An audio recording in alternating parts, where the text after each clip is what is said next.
Americans love using their credit cards, the most secure and hassle-free way to pay. But D.C. politicians want to change that with the Durbin-Marshall credit card bill. This bill lets corporate megastores pick how your credit card is processed, allowing them to use untested payment networks that jeopardize your data security and rewards. Corporate megastores will make more money, and you pay the price. Tell Congress to guard your card, because Americans lose when politicians choose. Learn more at guardyourcard.com. Now, Positively Ernie with Ernie Anastas, a New York TV legend and radio host with great positive stories and interviews. Thanks, Ernie. You're the best. And now, here's Ernie. Hi, everybody. Welcome to the show. Nice to have you here. You know, I love doing this program because it's a sense of positivity. I look at things in the news and what people are talking about with a positive viewpoint. What's going on in our world and why we can share that together and learn something from it and grow. I got a great topic today and a great guest. Everything is about relationships in life. Let's face it, relationships. I mean, whether they're personal or business, whatever they happen to be, but it's how we get along, how we talk to people, how we relate to one another, how we relate to ourselves. Relationships. And I've got a relationship expert. This is Susan Winter. I want you to say hi to her. She looks fabulous on camera. She's a terrific human being. Oh, thank you. And it's so good to have you here, Susan. We go back a long way. We're good friends. Yes, Ernie. I'm very lucky to call you a friend. Oh, aren't you sweet? Same here, because, you are a professional, but you're also a very decent and real human being. And that says a lot about a person. You can be really good at what you do, whatever your career happens to be, but you're also a good person, and I admire you for that. I thank you so much coming from you because I have the same admiration for you. It's interesting. As a human being in relationships, you can only bring to that relationship who and what you stand for. And the level of interaction has to do with your authenticity, your integrity, your character. That's the real proof of who you are as a human being. And I was talking with some people yesterday in sales. Sales, yeah. And they were talking about, they don't go after the sale per se. They connect with that person, listen to them. What do they want? What are they looking for? Try to help them, give them options. And they're wildly successful because it's not about the goal of the money. It's about connecting and serving a need that person has. It's looking beyond. Exactly. And saying, okay, we're talking about sales, advertising, whatever it happens to be. It could be anything. But you're looking at why. What's behind it? The why. Well, why are you doing it? Are you trying to help people? What's your service? What does it provide? What's the emotion behind all of this? Because that's what people buy into, emotion. You know a lot about emotions, and I want to talk about relatielships, and we're going to start with personal. Okay, because that's personal, romantic, familial, a bunch of things. Okay. Let's start with romantic. Okay, because that's probably everybody says, I want to hear more about. There's so much going on, Susan. Online dating, there are scams, there are all kinds of things going. Bring us up to date on romantic relationships, what we should know and what's going on. Okay, this is my eye roll. Okay, how can I do this and summarize it? Things have changed dramatically. If you find yourself entering the dating market after having been married 20 years, just fasten that seatbelt because it's a whole new ballgame. The way we used to interact, there were rules and structures in place. Somebody would chase you down to have a relationship, possibly to be married. We have to think now that is all a flutter. And it's all the structure's been broken in order to have greater freedom. Oftentimes, in evolution, you will find that the society will eradicate the existing structure, but you better have an infrastructure in place. You can't leave it, otherwise it's chaos. And we've had chaos. The millennials have brought us wonderful new advancements in technology and startup companies. And at the same time, they introduced the, separation of relationship from sexuality. The plus and minus. So now there's no safety net, and it became hookup culture, which I work mostly with millennials. I have all age groups, 18 to 80, but the emotional trauma from the human being integrated, having an experience where they're dishonored and thrown away and discarded and ghosted and things like that, lied to, that has had a lot of negative impact. So people are now much more skeptical, jaded when they enter relationships. And we have to fight against that and do just the opposite. Okay, well, help us out now, okay? If we have a little bit of a chaotic situation here, how do we settle it down? How do we filter through this and say, okay, let me see how I can make my relationship work? Look, honest assessment of your partner, because it's so easy to just blame them, right? Oh, sure. So we have to look at, for every action, there's a reaction. And it's kind of like, if you shift your position, oftentimes your partner has to shift theirs. A very sophisticated Susan Winter version of the, teeter-totter, if you have different weights. Yeah. But it happens in a relationship. Exactly. It happens in a relationship. So you make a move that's slightly different because whatever you've been doing has not been working. Your partner will correspond. They have to respond differently. It's different input. And then secondarily, get very clear about what the issue is, because you don't attack the person, you deal with the issue. And I suggest negotiating together as a couple, trying to find an answer to this thing, as though you're business partners. We've got this issue. What do you think we should do about it? And you know what, Susan? I know you're going to agree with me. In terms of relationships, whether it's the romantic or whether it's you're being a family person, talking to my kids, one of the things that I find very important, and that is when you're going to have a discussion about specifics and you're trying to find a solution, the one thing that I like to say at the very beginning is, I love you. I want you to know that what we're talking about is out of love. I want this to work. I want you to be happy. I want to be happy. This is a foundation of love. So let's understand one another, that there's nothing here other than trying to help one another and find solutions. How did you come upon that? Well, experience.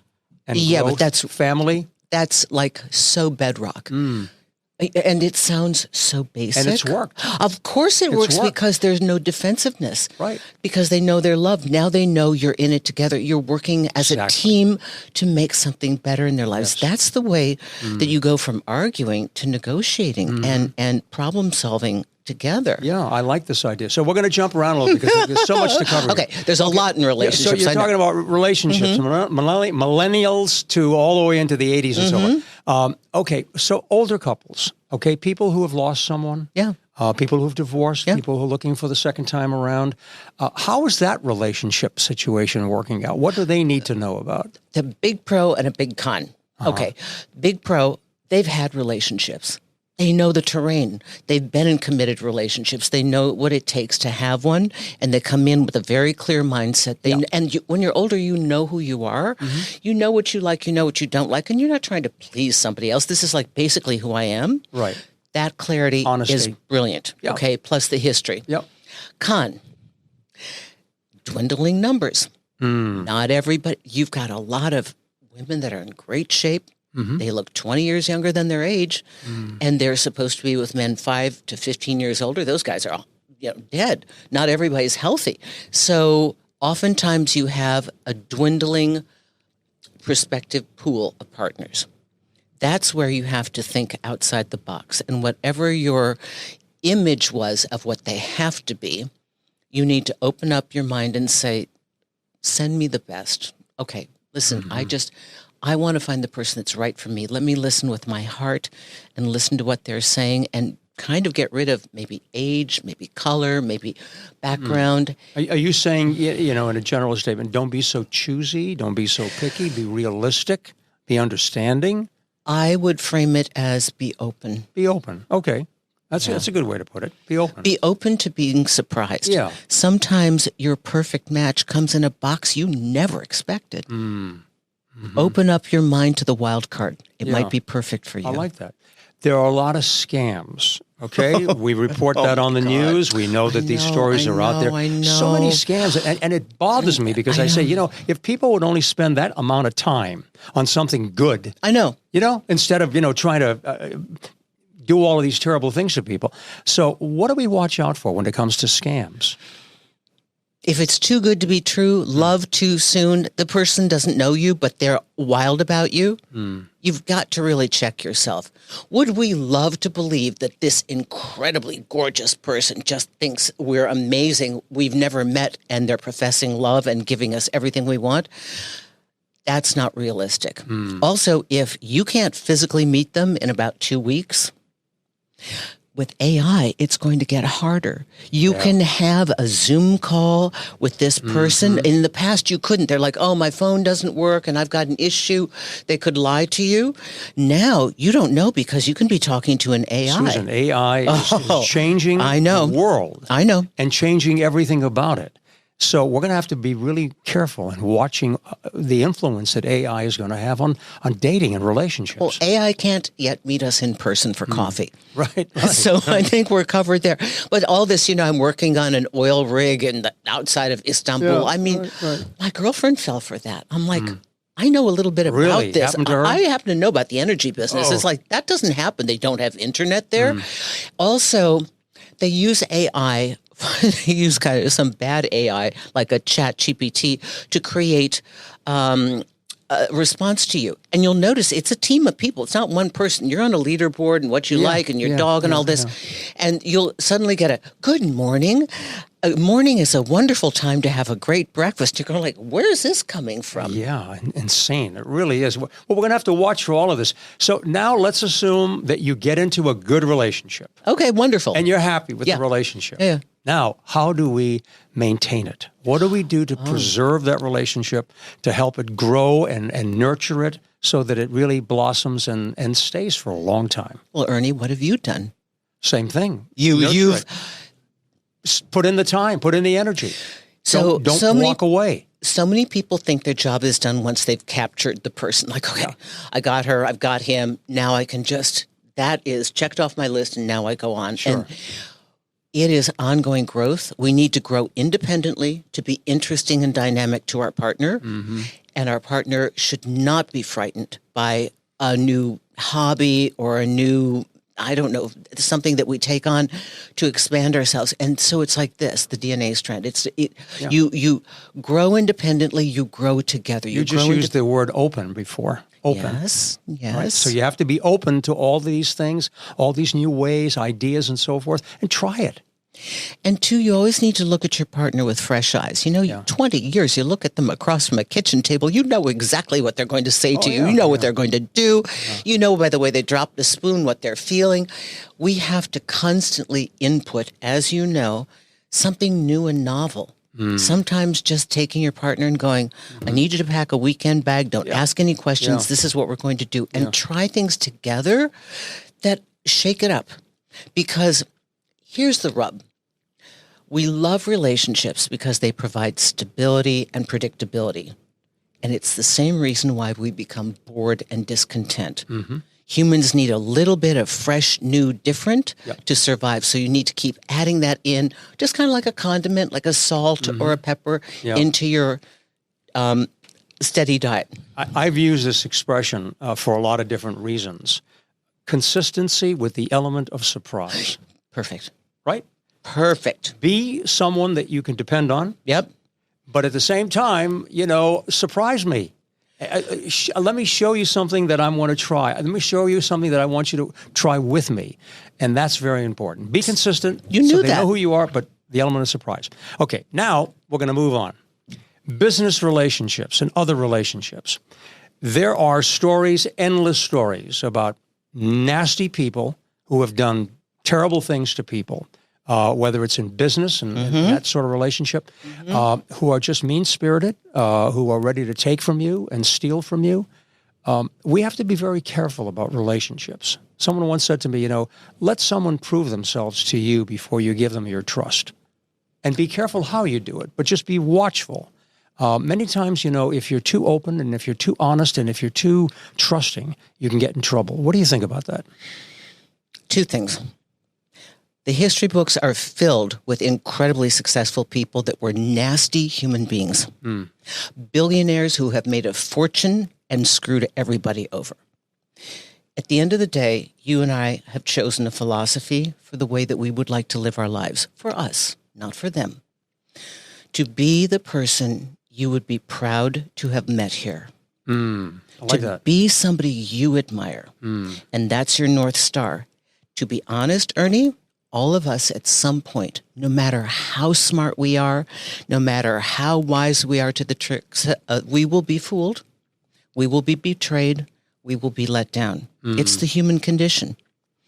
But if we allow that to alter how we view life and how we view ourselves, I'm willing to take some hits to be the person I want to be here. Absolutely. Not to be a fool, Yeah.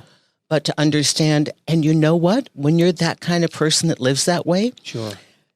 they'll try and do what they do, but there are going to be fewer people that do that to you because you're not already anticipating it and wanting to be it. Do you see what I'm saying? Yeah. I had a friend of mine in Chicago years ago who'd say, time heals all wounds and time wounds all heals. Time heals all wounds and time wounds all heals. That's great. I had to think about that for a minute. And he was saying, it's a circle. It comes around. What goes around comes around.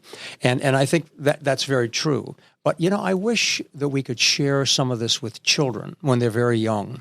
It's been said, be wise as a serpent and gentle as a lamb. And I think it's important to be able to teach our children because, I love kids. I've written books for children. I have children of my own. And I think that it's important to teach them early in life to really be sensitive, caring, understanding, respectful, honor people, but at the same time to be very careful and to be very wise to what could happen and be sensitive to what is going on and not being so. And I did a story once about what would you teach your younger self if you had an opportunity? What would you have taught yourself? And a lot of people came back and said, I wish I knew that I didn't have to be so trusting. So many people have gotten into trouble because they've trusted and they've been honest and sincere and open rather than being careful and cautious. Before you make a decision, weigh the differences, weigh all the options, understand what you're getting into. And I think that's important to teach that to a child because kids can get into a lot of trouble in many different ways, bad habits, as a result of not being, is this right for me? Is this the truth? It's amazing that we don't teach life in school, isn't it? There are countries that do. In Spain, with the new constitution, they had derechos y obligaciones. They teach children, probably the equivalent of nursery school, first grade, rights and obligations. I have a right as a human being to be respected, independent of my sexual orientation, my religion, the color of my skin, how much money my parents make. And I have the obligation to respect you, independent of money, status, color, religion, all that. They're taught that. Yeah. That could be imported. I think that's here. wonderful. We should be doing that here. And this is not new. I mean, this has been around for years. And I'm just thinking to myself, I don't know what it takes to institute these things, but we know that we need them. Susan. I know. Why are there so many people who are opposed to, teaching something like honesty and respect? I mean, in our schools, to teach our kids that these are the fundamentals of life. You're not passing anything else on to them, but these are basic principles to me, and I know you agree, that create a good society. I agree. But they're character traits that we have learned from our parents, or we saw, or we just admired, or we saw the opposite and decided, I'm never going to be that. But a lot of my current rant that I can't even put on YouTube, nobody will click on it. Correct comportment, how to be a polite dater. I mean, nobody's going to click on it. But you think maybe the tide will turn where it has gotten so bad that people will say, there's got to be a better way. There's got to be a better movement. We're talking about this, so it's got to be. Yeah. You hear the same conversations. I talk to a lot of people in my work, and I hear views and opinions, and I love that because I can learn from that, and I can understand the pulse of what's happening right now. So many people, when we're talking, will say to me, Ernie, we live in this age of information. We live in this age of communication. I mean, instant communication. And we talk about everything. Everything is more open now. It's better than it used to be because we can at least talk about whatever it happens to be. And I'm all for it. But at the same time, I don't know why people have become very sensitive about certain things. Like, why are you saying that? And here you're saying, say it, And then someone will object to say, but why are you saying that? Do I make any sense here at all? Yeah, I think that you're kind of bumping up against the woke movement a little bit. But we also, listen, if you're going to be open and polite and kind and ethical, you need to counter that with resilience because you will be met by the opposite. And we need to teach children and humans how to be resilient within themselves to life's little nicks and bumps and sometimes hard slaps.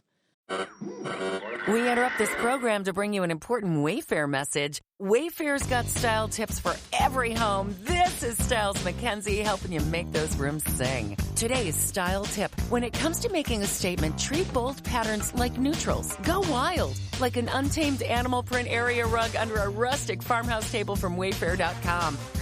Fierce. This has been your Wayfair style tip to keep those interiors superior. Wayfair, every style, every home. You know, life is a learning experience. No kidding.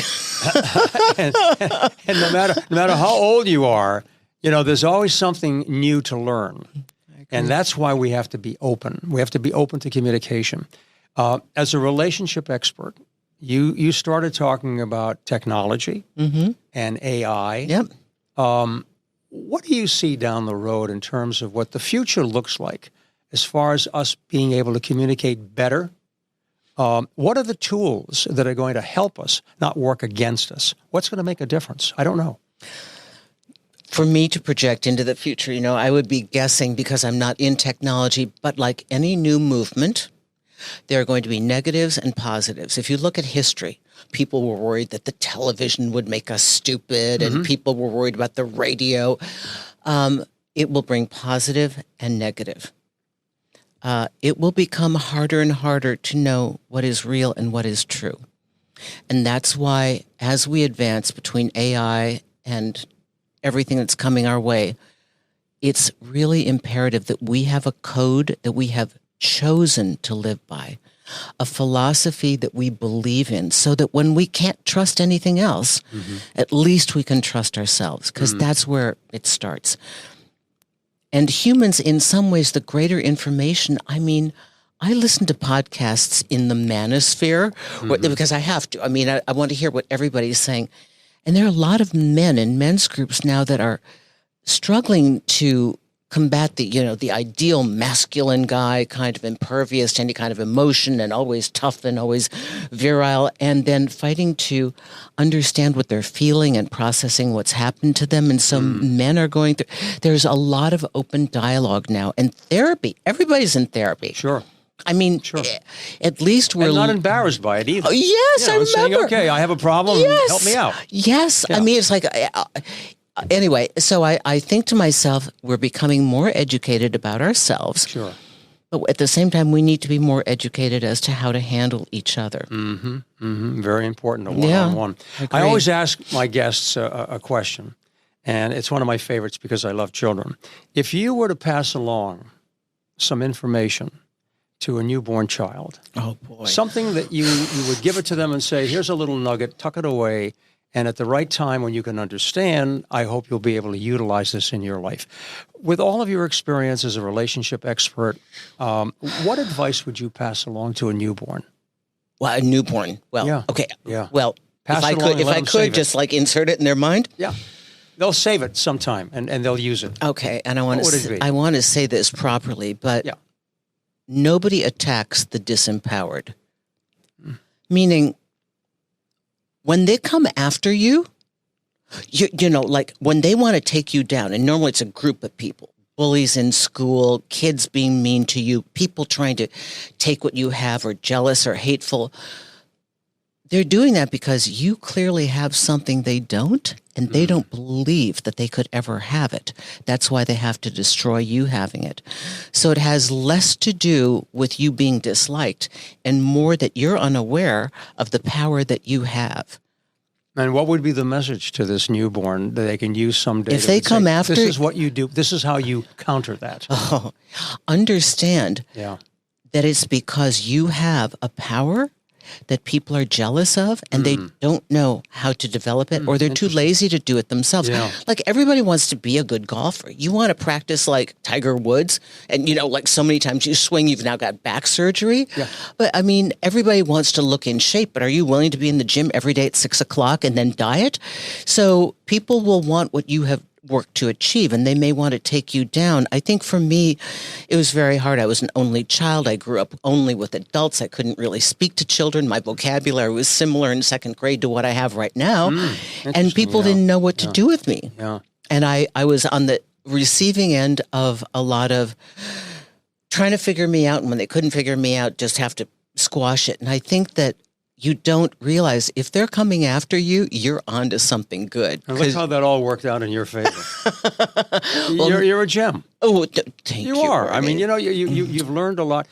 I love talking to you because, we can continue on and on and on. And this has been a wonderful session.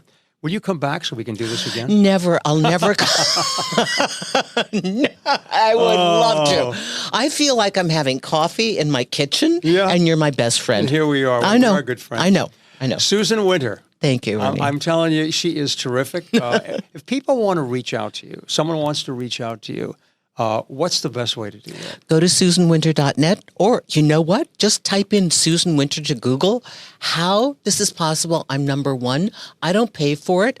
I only recently got attached to SEO. I didn't even know what SEO was. I'm like, oh my God, I got a website all these years. It wasn't attached to SEO. So, yeah. I'm loving it. Susan, thank you so much. Congrats on all you do. Keep up the good work. Come back again soon, okay? Thank you so much. Thank you so much for watching. She was a great guest, and you're a great audience. See you next time. Bye.